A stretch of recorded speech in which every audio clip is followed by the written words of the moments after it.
शनि शनिचराय नमो नमः। प्रिय भक्तगणों, आप सभी को अपनी यूट्यूब चैनल पूजा धार्मिक कथा में हार्दिक स्वागत है। आज आप प्रस्पान करेंगे शनिवार व्रत कथा। शनिवार का दिन भगवान शनिदेव को समर्पित है। आप सभी पर भगवान शनिदेव की कृपा सदा बनी रहे। आप सभी का दिन शुभ और मंगलमय हो। सर्वप्रथम श्री सरस्वती को सुमिरन करके, गणेश जी को नमस्कार करके तथा अपने गुरुदेव के चरणों में माथा निवाकर मैं शनि देव जी की कथा प्रारंभ करता हूँ। यह शनि देव को मनवांछित कर्मों का सफल बनाने वाले हैं तथा जिन्हें सकल नर नारी और 33 कोटि देवता योगिनीश्वर मुनीश्वर ध्याते हैं, वही देव मेरी पाप गलती को क्षमा करें और मुझे अपनी शरण में लें। मेरे मन में आपके प्रति अपार प्रेम है। यह बात सर्व विदित है कि जो लोग शनि देव को ध्याते हैं उनके सकल मनोरथ सफल होते हैं तथा जो ऐसे देव को भूल जाते हैं वह इस संसार में महान दुख पाते हैं, नरकगामी होते हैं और अगले जन्म में पशु की योनि में जन्म लेते हैं, पशु की योनि में जाते हैं। जो कथा मैं तन मन से कहने जा रहा हूँ उसे आप भी सच्चे मन से ग्रहण कीजिए। अगर भगवान शनिदेव की कृपा पाना चाहते हैं तो लाइक कर चैनल को सब्सक्राइब कीजिएगा और कमेंट बॉक्स में जय शनिदेव लिखना ना ही भूलिएगा और ज़्यादा से ज़्यादा इस कथा को शेयर भी कीजिएगा। तो चलिए अब ध्यानपूर्वक कथा को सुनिए। एक समय स्वर्गलोक में सबसे बड़े कौन के प्रश्न पर 9 ग्रहों में वाद विवाद हो गया। विवाद इतना बढ़ गया कि परस्पर भयंकर युद्ध की स्थिति बन गई। निर्णय के लिए सभी देवता देवराज इंद्र के पास पहुंचे और बोले, हे देवराज, आपको निर्णय करना होगा कि हम में से सबसे बड़ा कौन है। देवताओं का प्रश्न सुनकर देवराज इंद्र उलझन में पड़ गए। इंद्र बोले, मैं इस प्रश्न का उत्तर देने में असमर्थ हूँ। हम सभी पृथ्वी लोक में उज्जैन नगरी में राजा विक्रमादित्य के पास चलते हैं। देवराज इंद्र सहित सभी ग्रह देवता उज्जैन नगरी पहुंचे। महल में पहुंचकर जब देवताओं ने उनसे अपना प्रश्न पूछा तो राजा विक्रमादित्य भी कुछ देर के लिए परेशान हो उठे, क्योंकि सभी देवता अपनी अपनी शक्तियों के कारण महान थे। किसी को भी छोटा या बड़ा कह देने से उनके क्रोध का प्रकोप से भयंकर हानि पहुंच सकती थी। अचानक राजा विक्रमादित्य को एक उपाय सूझा और उन्होंने विभिन्न धातुएं स्वर, रजत, चांदी, कांसा, तांबा, सीसा, रंजा, दस्ता, अभ्रक एवं लोहे के 9 आसन बनवाए। धातुओं के गुणों के अनुसार सभी आसनों को एक दूसरे के पीछे रखवाकर उन्होंने देवताओं को अपनी अपनी सिंहासन पर बैठने को कहा। देवताओं के बैठने के बाद राजा विक्रमादित्य ने कहा, आपका निर्णय तो स्वयं हो गया। जो सबसे पीछे पहले बैठा है वह सबसे बड़ा है और जो सबसे पीछे बैठे हैं वह सबसे छोटे हैं। राजा विक्रमादित्य के निर्णय को सुनकर शनि देवता ने सबसे पीछे आसन पर बैठने के कारण अपने को छोटा जानकर क्रोधित होकर कहे, राजा विक्रमादित्य, तुमने मुझे सबसे पीछे बैठाकर मेरा अपमान किया है। तुम मेरी शक्तियों से परिचित नहीं हो। मैं तुम्हारा सर्वनाश कर दूंगा। शनि ने कहा, सूर्य एक राशि पर 1 महीने, चंद्रमा 2.25 महीना, मंगल 1.5 महीने, बुध और शुक्र 1 महीने, बृहस्पति 13 महीने रहते हैं, लेकिन मैं किसी राशि पर 7.5 वर्ष 7.5 तक रहता हूँ। बड़े बड़े देवताओं को मैंने अपने प्रकोप से पीड़ित किया है। राम को 7.5 के कारण ही वन में जाकर रहना पड़ा और रावण को 7.5 के कारण ही युद्ध में मृत्यु का शिकार बनना पड़ा। राजा, अब तू भी मेरे प्रकोप से नहीं बच सकेगा। उसके बाद अन्य ग्रहों के देवता तो प्रसन्नता के साथ चले गए, परंतु शनिदेव बड़े क्रोध के साथ वहां से विदा हुए। राजा विक्रमादित्य पहले की तरह ही न्याय करते रहे। उनके राज्य में सभी स्त्री पुरुष बहुत आनंद से जीवन यापन कर रहे थे। कुछ दिन ऐसे ही बीत गए। उधर शनि देवता अपने अपमान को भूले नहीं थे। विक्रमादित्य से बदला लेने के लिए एक दिन शनि देव ने घोड़े के व्यापारी का रूप धारण किया और बहुत से घोड़े के साथ उज्जैन नगरी पहुंचे।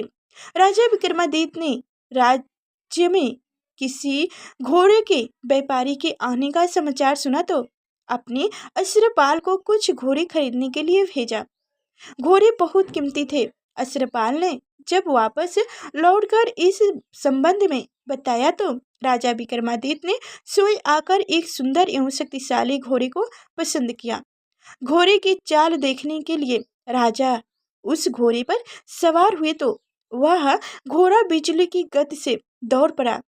तेजी से घोड़ा दौड़ा राजा को दूर एक जंगल में ले गया और फिर राजा को कहीं गिराकर जंगल में कहीं गायब हो गया। राजा अपने नगर को लौटने के लिए जंगल में भटकने लगे, लेकिन उन्हें लौटने का कोई रास्ता नहीं मिला। राजा को भूख प्यास लगाई। बहुत घूमने पर उसे एक चरवाह मिले। राजा ने उनसे पानी मांगा। पानी पीकर राजा ने उस चरवाह को अपनी अंगूठी दे दी। फिर उससे रास्ता पूछकर वह जंगल से निकलकर पास के नगर में पहुंचा। राजा ने एक सेठ की दुकान पर बैठकर कुछ देर आराम किया। उस सेठ ने राजा से बातचीत की तो राजा ने उसे बताया कि मैं उज्जैन नगरी से आया हूँ। राजा के कुछ देर दुकान पर बैठने से सेठ जी की बहुत बिक्री हुई। सेठ ने राजा को बहुत भाग्यवान समझा और खुश होकर उसे अपने घर भोजन के लिए ले गया। सेठ के घर में सोने का एक हार खूंटी पर टंगा हुआ था। राजा को उस कमरे में छोड़कर सेठ कुछ देर के लिए बाहर चला गया। तभी एक आश्चर्यजनक घटना घटी। राजा के देखते ही देखते सोने के उस हार को खूंटी निकल गई। सेठ ने कमरे में लौटकर हार को गायब देखा तो चोरी का संदेह राजा पर किया, क्योंकि उस कमरे में राजा ही अकेले बैठा था। सेठ ने अपने कमरे से अपने नौकर से कहा कि इस परदेसी को रस्सियों से बांधकर नगर के राजा के पास ले चलो। राजा ने विक्रमादित्य से कहा कि हार के बारे में पूछा तो उसने बताया कि उनके देखते ही देखते खूंटी ने हार को निगल गया था। इस पर राजा ने क्रोधित होकर चोरी करने के आरोप में विक्रमादित्य के हाथ पांव काटने का आदेश दे दिया। राजा विक्रमादित्य के हाथ पांव काटकर उसे नगर की सड़क पर छोड़ दिया गया। कुछ दिन बाद एक तेली उसे उठाकर अपने घर ले गया और उसे अपने कोल्हों पर बैठा दिया।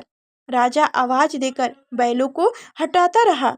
इस तरह तेली का बैल चलता रहा और राजा को भोजन मिलता रहा। शनि के प्रकोप की 7.5 पूरी होने पर वर्षा ऋतु प्रारंभ हुई। राजा विक्रमादित्य एक रात मेघ मल्लाह गा रहा था कि तभी नगर के राजा की लड़की राजकुमारी मोहिनी रथ पर सवार उस तेली के घर के पास से गुजरी। उसने मेघ मल्लाह सुना तो उसे बहुत अच्छा लगा और दासी को भेजकर गाने वालों को बुला लाने का कहा। दासी ने लौटकर राजकुमारी को अपांग राजा के बारे में सब कुछ बता दिया। राजकुमारी उनके मेघ मल्लाह से बहुत मोहित हुई। अंत्य उसने सब कुछ जानकर भी अपंग राजा से विवाह करने का निर्णय कर लिया। राजकुमारी ने अपने माता पिता से जब यह बात कही तो वो हैरान रह गए।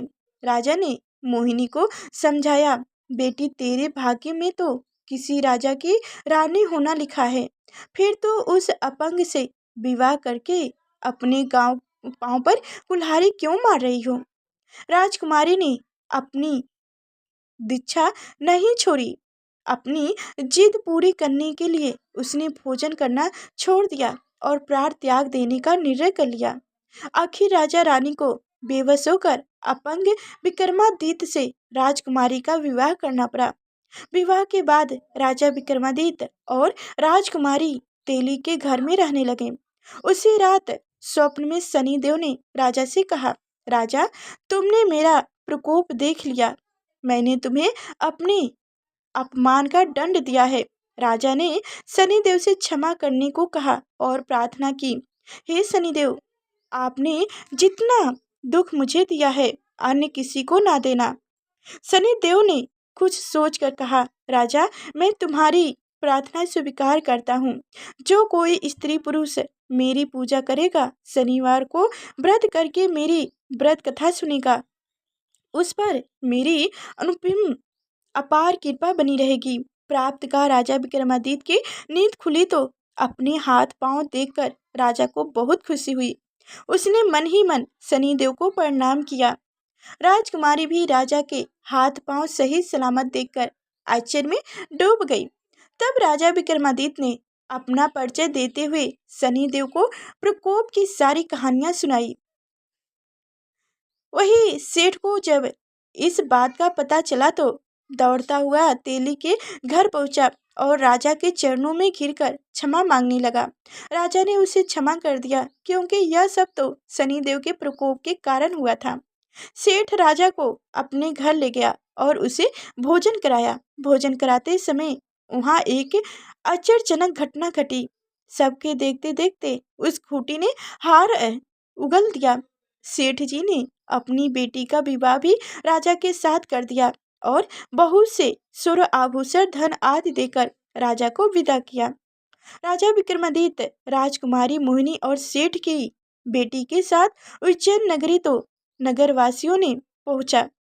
तब जाके वहां नगरवासियों ने हर्ष से उनका स्वागत किया। अगले दिन राजा विक्रमादित्य ने पूरे राज्य में घोषणा करवाई कि शनिदेव सब देवों से सर्वश्रेष्ठ है। प्रत्येक स्त्री पुरुष शनिदेव को उनका व्रत करो और व्रत कथा अवश्य ही सुनो। राजा विक्रमादित्य की घोषणा से शनिदेव बहुत प्रसन्न हुए। शनिवार का व्रत करने और व्रत कथा सुनने के कारण सभी लोगों की मनोकामनाएं शनिदेव की कृपा से पूरी होने लगी। सभी लोग आनंद पूर्वक रहने लगे। जय हो शनिदेव भगवान। प्रेम से बोलो भगवान शनिदेव की जय हो। तो आप सभी को हमारी कथाएं कैसी लगी कमेंट बॉक्स में जरूर बताइएगा। फिर मिलेंगे अगले नेक्स्ट वीडियो में, तब तक के लिए धन्यवाद।